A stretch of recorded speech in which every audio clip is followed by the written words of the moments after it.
Mario Maker 2 patch 3.0 was announced and then released within a span of 2 days, it being the largest, most content-packed patch to date. So, you know the drill. We're going to break down what Nintendo has called the final major update to the game, going over all the new content, as well as some subtle changes not listed in Nintendo's own patch notes.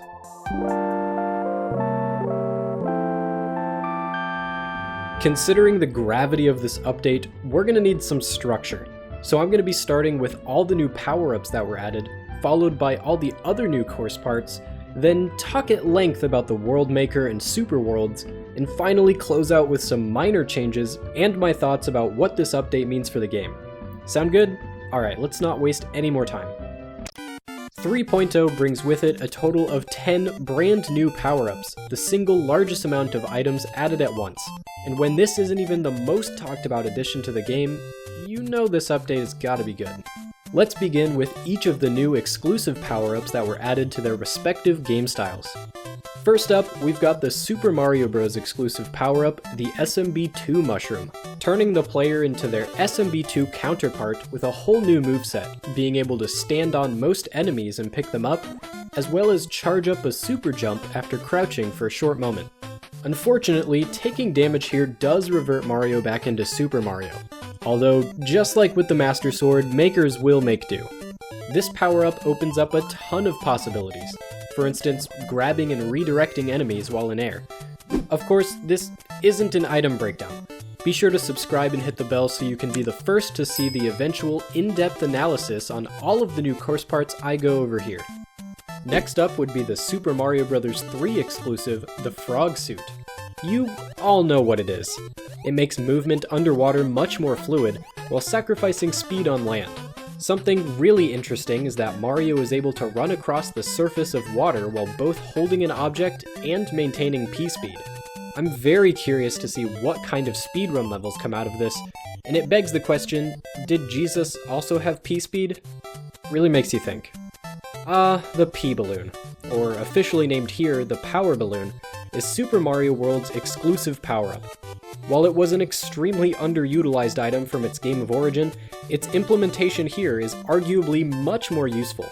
Collecting this floating balloon will inflate Mario, causing him to also float in the air, as well as release gaseous clouds from an obvious location to accelerate him forward. Unlike the original Super Mario World, there is no time limit on this power-up.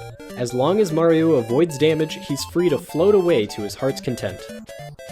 New Super Mario Bros. U, on the other hand, gets one of the most highly requested power-ups from the Mario franchise, the Ice Float! Just kidding. It's the Super Acorn.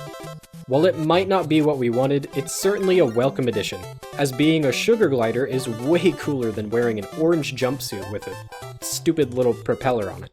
All jokes aside, I can't wait to see how makers use this thing. The fact that you can jump mid-air and cling onto walls in addition to the gliding ability will surely make for some interesting platforming courses. Last but not least, the Boomerang Flower sprouts into the 3D World game style, giving the player the ability to throw boomerangs to take out foes and even activate blocks. This boomerang attempts to travel back to Mario, however it doesn't last forever. It can collect coins, keys, travel through clear pipes, but unfortunately, it can't be jumped off of. Any contact with the thrown boomerang simply collects it. Still, I think this power-up is going to make for some devilishly creative 3D World levels. And we all know 3D World is the game style that needs an extra boost to bring it up to par with all of the rest.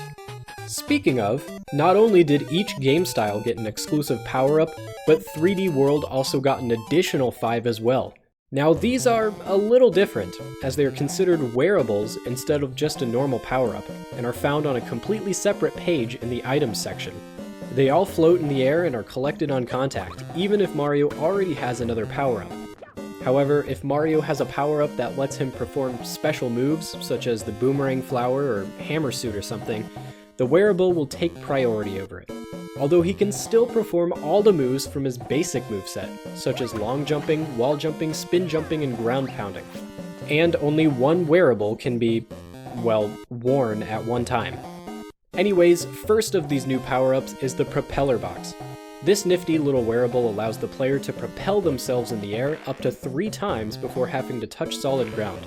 We can actually see how many charges it has left by the small light located on the side of the box. It's also possible to perform a down drill attack and wall jump while wearing it, making it almost objectively better than the propeller suit from New Super Mario Bros. U. Just look at Mario in that dumb little unitard. I hate it. Next is the cannon box, which lets the player shoot bullets out of their face. These bullets do have a time limit, although charging up your shot and then shooting will send out a much faster traveling bullet. These bullets will explode on contact with enemies, defeating or damaging them, and will also destroy the same blocks a shell would.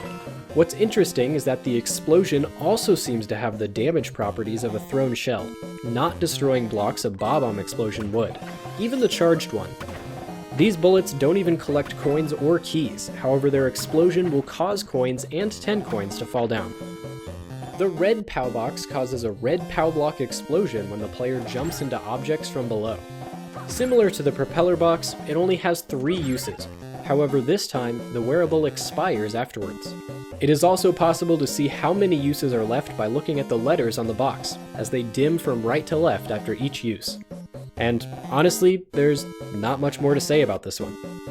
The Goomba mask is arguably even more simple, although much more interesting, causing enemies to completely ignore Mario while wearing it. Even after interacting with these enemies, they still don't seem to see through the facade. It's also really funny to see Bowser just jump back and forth, waiting for Mario to show his face. And once he does show his face, well, you know what comes next. Last up for the wearables is the Bullet Bill mask, which in my opinion is the most exciting of the bunch. By holding the jump button in the air, Mario will fly forward horizontally at a high speed in whichever direction he's facing. He can even let go and readjust his direction, although it's not possible to gain any elevation while piloting this thing. What's really interesting is that the mask only provides a short amount of flight time before running out of fuel. That is, until Mario touches the ground. Then he can get right back into the air and do it all over again.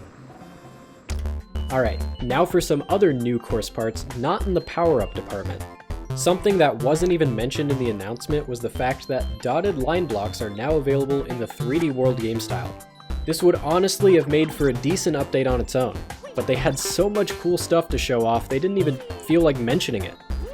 Oh, and also there's on-off mushroom trampolines in 3D World too. I mean, they don't bounce when off and bounce when on. Neat, but dotted line blocks, dude. Dotted line blocks. I will say one thing that is pretty interesting about on-off trampolines is that in its inactive state, it's the first semi-solid to be able to overlap with slopes in 3D World. I know I probably won't utilize this, but for those niche circumstances, this could simply be used as an overlapping bridge of some sort. The Cursed Key is an item I didn't really think much of when it was announced, but now that I've tested it out, I can see a lot of potential with it. It's a Super Mario Bros. Exclusive and just a variant of a key. It literally functions exactly like a key, even able to be placed inside enemies, except for one important distinction. When Mario is in possession of this key, Phanto will be constantly floating around the screen in an attempt to kill him. Seems a little gimmicky, I'll admit, until I realized that it's the first undefeatable enemy in the game. Not even a superstar can kill this thing. The only way to get rid of it is by using the key. I can't even imagine the kinds of levels where you'd get one of these cursed keys at the very start and have to avoid the Phanto throughout the entire course. Oh boy, the Mecha Koopa. You know, I would have been happy with just their most basic inclusion in Super Mario World, but nope, they went ahead and made them available in the 4 classic game styles, and even gave them 2 very unique variants. Let's just do a quick overview. Green boys are the most basic, simply walking off ledges. Red boys shoot homing projectiles in Mario's direction that detonate in a large explosion after a few seconds, and blue boys shoot frickin' laser beams out of their frickin' mouths.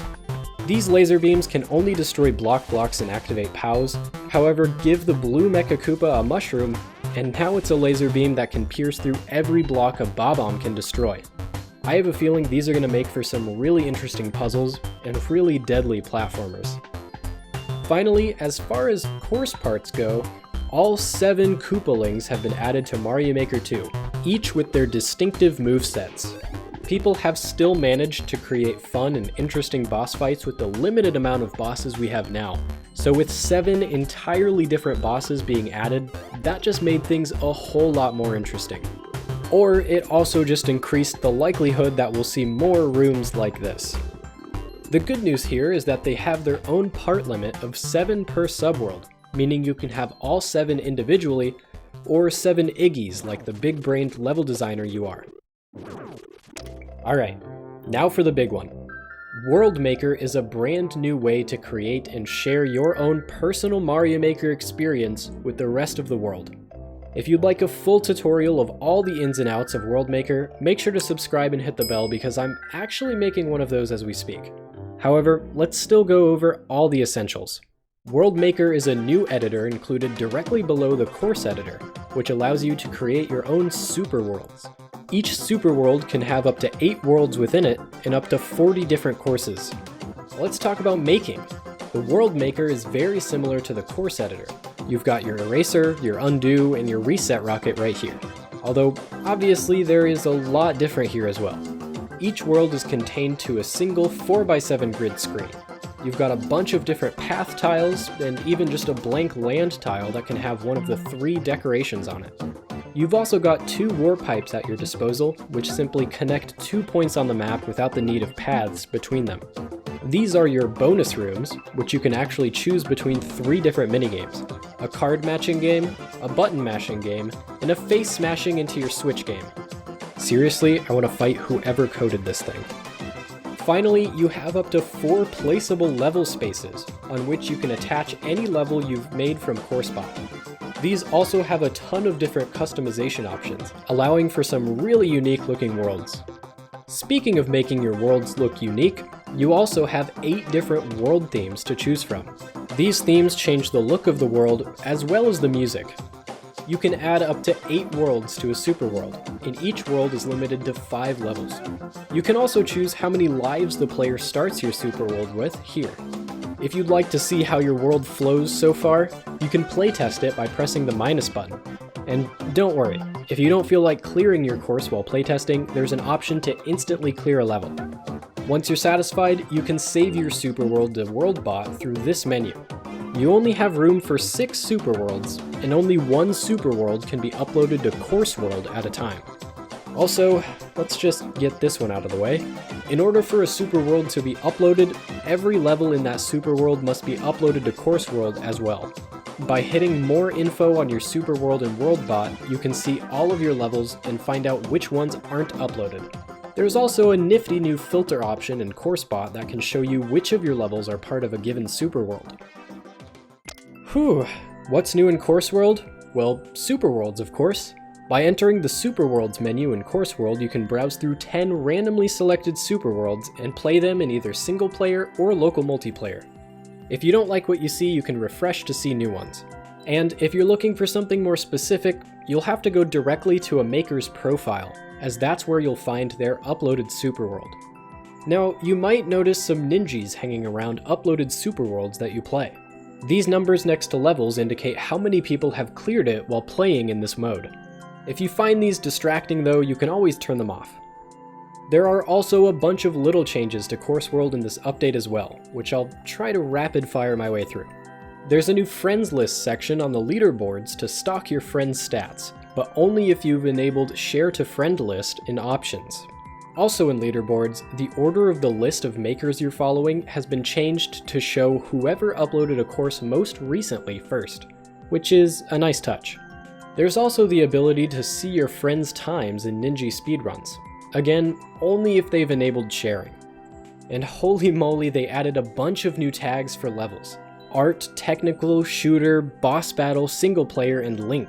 While this is amazing by itself, they've also confirmed that courses tagged as Single Player won't show up in Network Play, which is admittedly something that should have already been in place, but hooray! There's also a bunch of new earnable gear for your Maker Me to wear, which you can see here.